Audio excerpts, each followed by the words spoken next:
attack might be. Yes.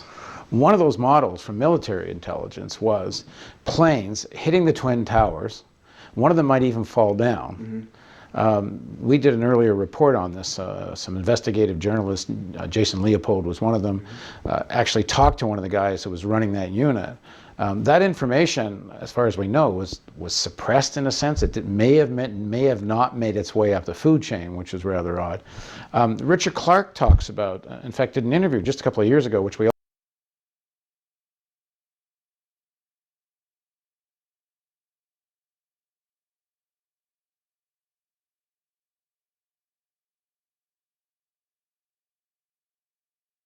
document that a lot of neocons signed in the 1990s, which called essentially for the assertion of American military power around the world to reshape the world. And it even goes so far as to say international law was like useful when there was another superpower. But now it's not really so necessary anymore, international law. We need to do the regime changes we need. But they say we'll never get the American people behind us because there's still the Vietnam syndrome, and only another galvanizing event, I may not be quoting exactly, but it's pretty close, a galvanizing event like another Pearl Harbor would create public support for this kind of a foreign policy. Then we get what seems like evidence that they don't want the agencies to know. I don't know, to be honest with you.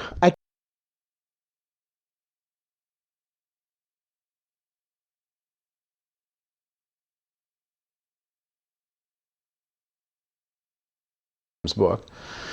After he says that the Saudis are directly involved, I mean, he says all these things, and Leon Panetta appoints him to the External Advisory Committee of the CIA, Senate. After he writes this book saying the #1 reason to impeach George Bush is because he didn't stop 9/11, and he could have, that's in Graham's book. After he says that the Saudis are directly involved, I mean, he says all these things, and Leon Panetta appoints him to the External Advisory Committee of the CIA. Right. Like, he's not a marginal crazy he's a person. Serious right? guy. Serious guy. So I do this interview with Graham, and he says all the football players running in the same direction, and we're talking about the American intelligence agencies not being able to pursue what they find is evidence of a growing plan to attack America.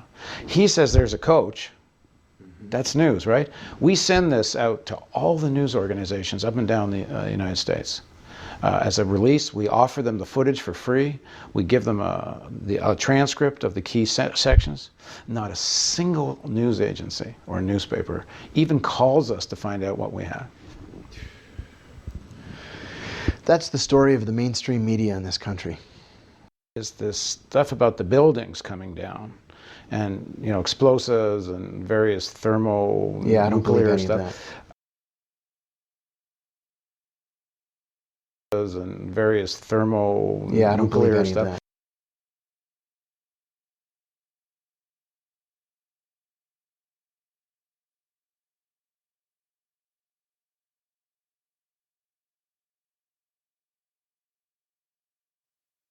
All of a sudden, it sounded like, I don't know where the subway is, but it sounded like a subway collision of bombs, and it was just pounding, boom, boom, boom, and I literally thought the subway had exploded and all the cars were going to land on top of us. It just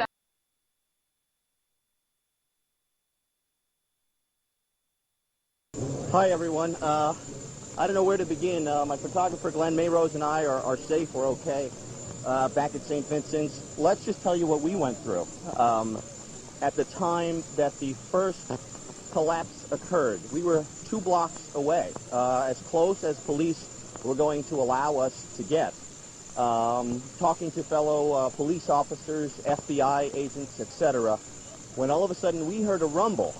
We were just about underneath the World Trade Towers, and I think our first impression was that it was a subway. We thought it was a subway, and that if this was a terrorist attack, that they had attacked, obviously, the World Trade Center up high, and that something was going to happen down low. It felt like an earthquake. We hear this rumbling beneath our feet. We have no idea what it is. Someone says subway, and all of us put it together, and we say the attack is now perhaps the subway underneath us. We didn't know what direction to run. The crowd immediately started running up Church Street from Lower Manhattan. Call the police. At this point, it's anyone go where you think you can get safe. It was a full sprint for FBI officers, for NYPD, for fire, for press, for media, for victims who had come out of the towers, not knowing what this is happening. We ran 5-6 blocks. And the smoke at this point, this is where it's like out of a movie, because we turn around over our shoulders, and the smoke at this point is coming closer and closer to us. And we don't know what's in the smoke, where the smoke has come from, and we have no idea at this point that the top of one of the towers is no longer there. We're still under the impression that this was perhaps a subway, and that as we were running, the street below us was going to shake and come out from under our feet. Kevin McNeil explained to us how he...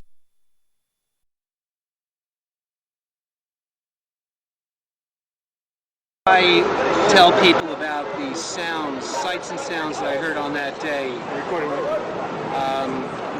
The thing that got me suspicious was when I saw the replay of everything the next week and the week after, they took the explosions out. That's how I knew something was up. And the detonations that took both buildings down were exactly identical. First, it started off with about, I'm just guessing, 6 or 7 seconds of this very low frequency rumble, and then the detonation started, and they went boom, boom. They were a little less than a second. Tower number 1, the second tower collapsed. It was the exact same series of detonations. The exact same series of detonations. And I just stood there, I didn't move. And I got to feel and hear the whole thing. And I can tell you that the air pressure changed. It was like all of a sudden being like in a submarine 300 feet below the surface.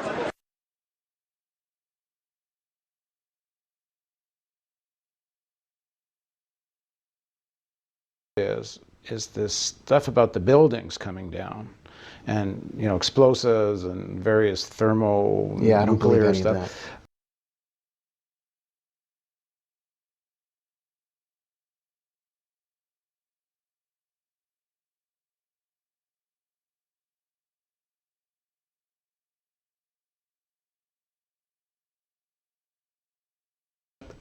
Up right now, because there's a real conspiracy. You turn out to be right. I actually still think you should shut up right now, because there's a real conspiracy. There's at least some verifiable evidence that there might have actually been a deliberate attempt to mess with the intelligence agencies and leave the back door open. There's at least enough, what's they call, prima facie, to look into it. And the stuff about the building has kind of freaked everyone out so much that it seems so absurd. And even if it turns out it's true, it gets in the way of something that is actually there and verifiable. Something important. Well, rather important is 9/11. If the thing is, if there is a certain kind of collaboration, and if it is with the Saudis, which is what Bob Graham's committee concludes, that the Saudi government is directly involved in, their words, facilitating, or Graham's words, facilitating and funding, then... See, I never saw that. I saw Saudi individuals who some of whom had ties to the Saudi government or the Saudi royal family, but I never saw this as a Saudi conspiracy. He says so. He says the committee reached that conclusion. My own take, having interviewed quite a few people that know the Saudi governmental structure, they describe it more like a feudal structure in a sense, that there's many power centers. Sure. Well, no. There aren't many power centers. There's one main power center, and that's the king. He's an absolute ruler. But there are influential people around the country, and their influence is based on the amount of money that they have. That's been going on since oil was discovered in Saudi Arabia. So you can imagine that something like this can happen without coming directly from the king. Absolutely. Absolutely. I mean, look at the Bin Laden family. The Bin Laden family, it's a highly respected old family in Saudi Arabia, originally from Yemen. The old man, Bin Laden, was worth billions of dollars, and it was because he was the country's greatest construction magnate, and not just for Saudi Arabia, but first all over the peninsula, and then really throughout the Middle East. If you wanted something built, an airport, a port, hospitals, hotels, it was bin Laden that did it. Now, the bin Ladens have absolutely no blood ties to the royal family. They don't even have any marital ties to the royal family. But the bin Ladens are a force to be reckoned with in Saudi Arabia. I think it was people who had bin Laden kind of money who were involved in funding and financing al-Qaeda.